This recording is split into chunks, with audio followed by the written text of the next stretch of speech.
for attacking Iran now. I mean, I think one is that he wants to boost the election prospects of John McCain, and one of the ways he would do that is to show that the negotiation approach, the talk approach of Barack Obama doesn't accomplish anything, and using a heavy fist does.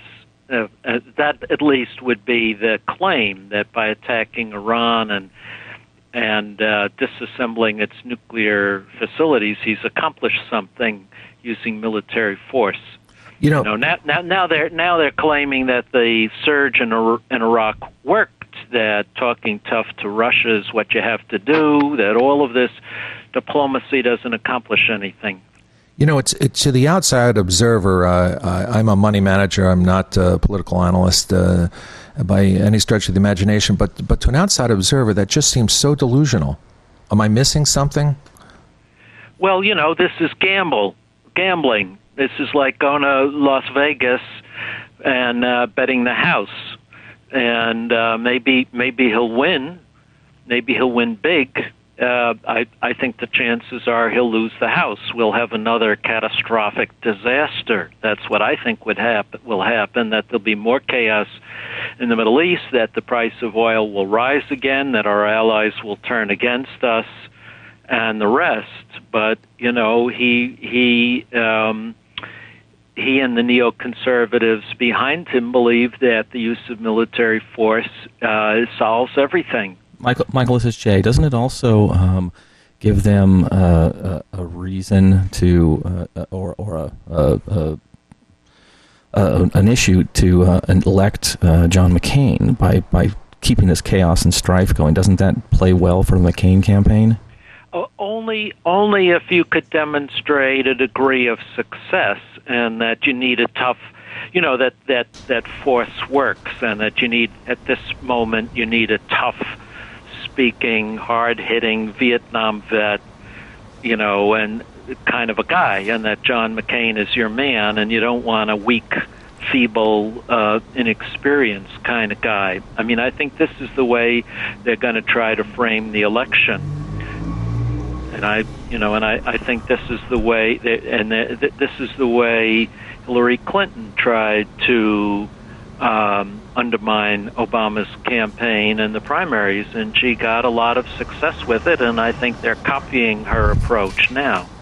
Professor Clare, going back to the story that we just read by Hans Nichols that appeared in Bloomberg yesterday about McCain's biggest supporters, being his former captors at the Hanoi Hilton, it seems that all the North Vietnamese ever wanted 30 years ago was to be left alone. And, now they're communists in name only, and probably the most rabid free market capitalists on the planet. What do the people in the Middle East want? Do they want us there? Do they want to, again, do they want free market capitalism? Do they want to embrace democracy? What do they want? Well, now, when you use expressions like that, you have to be very careful about what they want. In North Korea, I'm sure you have people who want to embrace the good life that they hear about in South Korea and Japan and even China. They want food on the table. They want consumer goodies, which they've been denied.